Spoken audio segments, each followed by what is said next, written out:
Wow. Now this one is really a blast from the past. Blast from my high school years, really. 1995's Warhawk, which was actually pretty early in the PlayStation's life cycle. This game was a total video store rental. I never owned it, but fuck me running did I rent it all the time. Why? Let's get right into it and find out. Taking place in an unknown year, Warhawk follows the story of two pilots, called Proco and Tiat, Walker and Hatch, as they battle a megalomaniacal warlord called Creel, who, by utilizing a substance called red mercury, is trying to take over the world. Yeah, it doesn't get much more simple than that. You pilot the futuristic VTOL Warhawk and prepare to take him down. That's pretty much it. As previously mentioned, released in 1995 and developed by SingleTrack, Warhawk was one of those games where I never even beat it growing up, but that totally didn't matter. It was about the gameplay and the combat. True, the game only has 6 levels, and while recording the footage for this review, I finished it in less than 45 minutes, but that's not the point. You're greeted with silly, full-motion videos of actors, if that's what you want to call them, acting out horrible dialogue, and trying to make the game seem more serious than it really is. Even though they're supposed to advance the story, nothing is explained, like, at all. It's just mindless dialogue, more akin to some bad early 90s TV series on TNT or something. What's even stranger is that a lot of the time, the two pilots appear to be recorded on a real set, while the commander always appears to be shot against green screen. I don't get it. Why not just record both pieces of footage on the same set? They obviously built the physical stuff you see. And why is Walker such a little bitch? All he does is complain all the time and whine. That doesn't sound like some badass fighter jet pilot, does it? Am I wrong? Wait a minute, you're sending us out there again? Got a better idea, Walker? It's a canyon zone. We tracked it to a cloaked transport over the Pacific. Transport? Now, why is that the last thing I wanted to hear? Transport and get its cargo. Begging the commander's pardon, but are you crazy?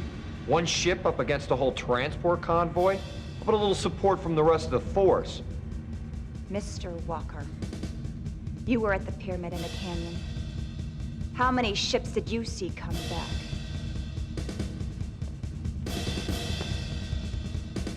Nicely done, Walker. Well, you know, I'm doing the best I can. While it seems like your standard flying shoot-'em-up arcade game, it's actually considered to be more of a flight simulation game, as per the developers, which I find hilarious because whenever you think flight sim, what do you think of? These boring flying games with like 200 fucking different controls and gauges and nothing really interesting happens? Not like zooming around, firing off swarmer missiles at everything in sight. Your mission objectives are simple.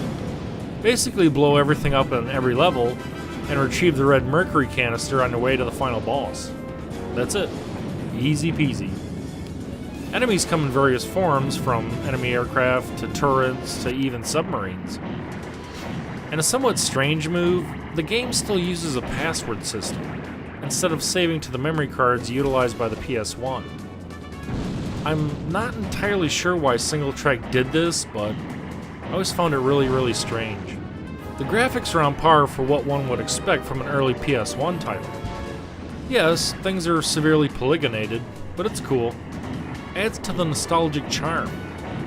The final boss of the game does look hilarious though, as it's some sort of weird mix between a devil cowhead and a crab.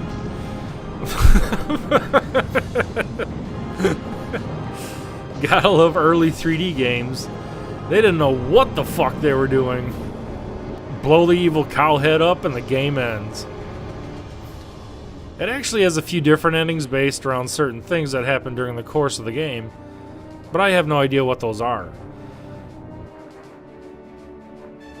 You even see SingleTrack taking a jab at themselves in the seriousness of the game by having the two fighter pilots even go on to sell t-shirts and hats and shit. It's completely ridiculous. The audio side of things is also on par. Explosions and weapon sound effects are nicely done, and you'll notice many of the sounds and even weapons too would later be reused in the Twisted Metal series, and even the Jet Moto series as well. Awesome way to recycle, single track. They also did this stupid thing where they subtitled the game on the main title screen, but is nowhere to be found on the outside packaging. The complete title of the game is Warhawk: The Red Mercury Missions, but it's always just referred to simply as Warhawk. Single Track pulled the same shit with Jet Moto 2, which the cover says, but when loading the Greatest Hits version it says Jet Moto 2 Championship Edition. Like, what the fuck? Which version of the game is it? Overall, Warhawk is a classic game from the early years of the PS1, and it's still a lot of fun to play here and there nowadays. Is it very easy and simplistic in design? Well, yeah. But again, that's what makes it fun. There's no overly complicated storyline, or mission objectives, or any of that bullshit. It's just jump into a jet and blow shit up. Doesn't get any more fun or easier than that. It was added to the PlayStation Network in 2007, so it's still downloadable and playable. There was a remake also released in 2007 with the same name, but it was online only, and it was released only on the PS3. Honestly, I've never played it, even though I did own a PS3 at the time, mainly because I didn't like the fact that there was no single player option. Kind of a silly reason based on the overwhelmingly high popularity of online content nowadays, but even back in the mid-2000s, it wasn't enough for me to make the purchase. Thanks for watching, thanks for subscribing, go check it out.